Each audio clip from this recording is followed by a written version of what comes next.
ഇറാനിൽ തങ്ങൾ വൻ നാശനഷ്ടമുണ്ടാക്കിയതായി അമേരിക്ക അവകാശപ്പെട്ടു. 17 കപ്പലുകൾ നശിപ്പിച്ചു, 2000-ഓളം ലക്ഷ്യങ്ങൾ ആക്രമിച്ചുവെന്ന് അമേരിക്കൻ സെൻട്രൽ കമാൻഡ് അറിയിച്ചു. ഇറാന് പ്രത്യാക്രമണ ശേഷി കുറഞ്ഞു വരുന്നതായും അമേരിക്കൻ സേന വ്യക്തമാക്കി. ഇറാനിലെ സൈനിക നീക്കത്തിന് നിയമപരമായ സാധ്യത തേടി പ്രസിഡന്റ് ഡൊണാൾഡ് ട്രംപ് US കോൺഗ്രസിന് കത്ത് കൊടുത്തു. ഹിസ്ബുള്ളയെ ലക്ഷ്യമിട്ട് ലെബനെതിരെയുള്ള വ്യോമ കരയാക്രമണം ഇസ്രയേലും കടുപ്പിച്ചുവെന്നാണ് നമുക്ക് ലഭിക്കുന്ന വിവരം. ഇപ്പോൾ ഇന്റർനാഷണൽ ന്യൂസ് ഡെസ്കിൽ നിന്ന് PP ജെയിംസും അമേരിക്കയിൽ നിന്ന് മധു കൊട്ടാരക്കരയും അതുപോലെ ഇന്റർനാഷണൽ ഡെസ്കിൽ നിന്ന് തന്നെ B ദിലീപ് കുമാറും ചേരുന്നു. Good morning guys. PP James, എന്താണ് ലേറ്റസ്റ്റ് അപ്ഡേറ്റ്സ്? അമേരിക്കയുടെ അവകാശവാദം ഒരു കാര്യം ഉറപ്പായി, അമേരിക്ക കരുതിയ പോലെ ഒരു ചെറിയ ശത്രുവല്ല ഇറാൻ എന്ന് അവർക്ക് തന്നെ ബോധ്യപ്പെട്ടു. വലിയ രീതിയിലുള്ള ആക്രമണമാണ് ഇന്നലെയും ഇന്നുമായി അമേരിക്ക നടത്തിക്കൊണ്ടിരിക്കുന്നത്.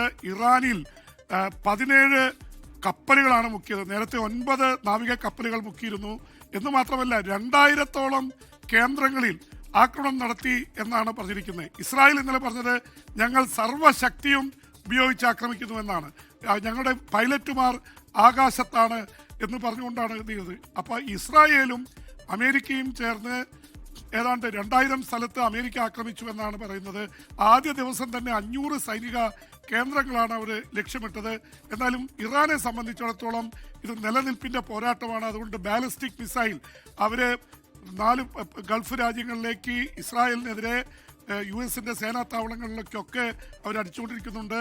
അവർ പറയുന്നത് പഴയ മിസൈലുകളാണ് ഞങ്ങൾ അടിക്കുന്നത്, പുതിയത് ഇനിയും വരുന്നതേ ഉള്ളൂ എന്ന് മാത്രമല്ല ഇറാൻ്റെ ഒരുപാട് മിസൈലുകളും ഡ്രോണുകളും തുരങ്കങ്ങളിൽ സൂക്ഷിച്ചിരിക്കുകയാണ്. ബാലിസ്റ്റിക് മിസൈൽ കേന്ദ്രങ്ങൾ അമേരിക്കയും ഇസ്രായേലും ആക്രമിക്കുന്നുണ്ട്.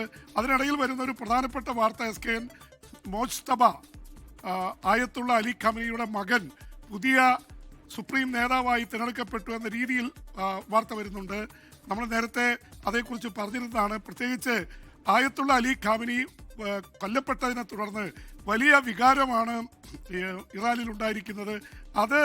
ആ അവസരം മുതലെടുക്കുക എന്നുള്ള ലക്ഷ്യം കൂടിയുണ്ട്. യഥാർത്ഥത്തിൽ അലി ഖാമിനായി ഇതിന് അനുകൂലമായിരുന്നില്ല. തനിക്ക് ഒരു പിൻഗാമി തൻ്റെ മക്കളിൽ നിന്ന് വരേണ്ട മറ്റുള്ളവർ തിരഞ്ഞെടുക്കട്ടെ.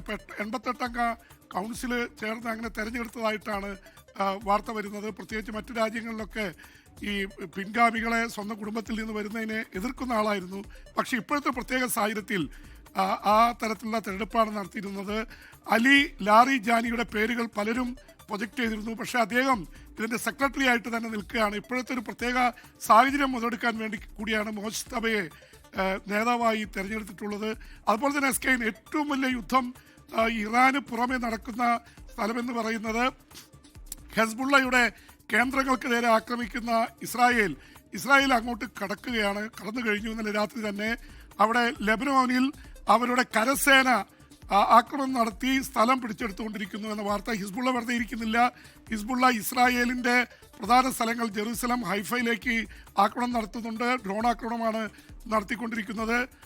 അതുപോലെ തന്നെ ഹോർമൂസ് കടലിടുക്ക് SKN കടലിടുക്കിലെ കപ്പലുകളെ കത്തിക്കുമെന്ന് പറഞ്ഞ ഇറാന്റെ റവല്യൂഷണറി ഗാർഡ്സിനെതിരെ ട്രംപ് രംഗത്ത് വന്നു എന്ന് മാത്രമല്ല, കപ്പലുകൾ നാവികസേനയുടെ അമേരിക്കൻ കപ്പലുകൾ ഈ വാണിജ്യ കപ്പലുകളെ എണ്ണ കമ്പനികളുടെ കപ്പലുകളെ മുന്നോട്ട് പോകാൻ സഹായിക്കാനായി രംഗത്ത് വരുന്നുണ്ട്.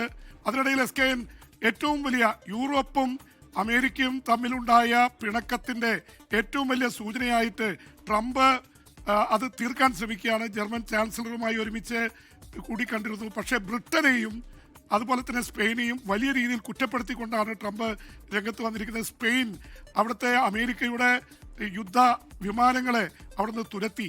സ്പെയിനിൽ നിന്ന് ആക്രമിക്കാൻ പറ്റില്ല, അതിശക്തമായ നിലപാടാണ് സ്പെയിൻ സ്വീകരിച്ചത്. ബ്രിട്ടനാണെങ്കിൽ ആദ്യം ചോദിച്ചിട്ട് വിമാനത്താവളങ്ങൾ, സേനാത്താവളങ്ങൾ വിട്ടുകൊടുത്തില്ല. അതിനെയും ട്രംപ് വിമർശിച്ചിരിക്കുകയാണ്. പക്ഷേ പിന്നീട് സേനാത്താവളങ്ങൾ വിട്ടുകൊടുത്തു. ഫ്രാൻസ് ഈ യുദ്ധത്തിൽ പങ്കാളിയാവുന്നു.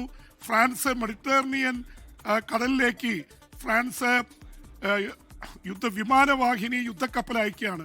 അപ്പോൾ ഒരുപക്ഷെ ഇതിൽ നേരിട്ട് ഇടപെടുന്ന 2 രാജ്യങ്ങൾ, ഒന്ന് ഫ്രാൻസും പിന്നെ വിമാനത്താവളങ്ങൾ അല്ലെങ്കിൽ സേനാത്താവളങ്ങൾ വിട്ടുകൊടുത്ത ബ്രിട്ടനുമാണ്. അപ്പോൾ ബ്രിട്ടനും ഫ്രാൻസും പരോക്ഷമായിട്ടെങ്കിലും ഇതിൽ പങ്കാളികളാവുന്നു. ജർമ്മനി ഇറങ്ങാൻ സാധ്യതയുണ്ട്. SKN PP ജെയിംസ്, ലോകത്തെവിടെയായാലും ഏത് സമയത്തും 24 വാർത്തകളും ഓഗ്മെന്റഡ് റിയാലിറ്റി പാക്കേജുകളും എക്സ്പ്ലെയിനറുകളും വിശദമായി കാണാൻ ഞങ്ങളുടെ യൂട്യൂബ് ചാനൽ നിങ്ങൾക്ക് സബ്സ്ക്രൈബ് ചെയ്യാം.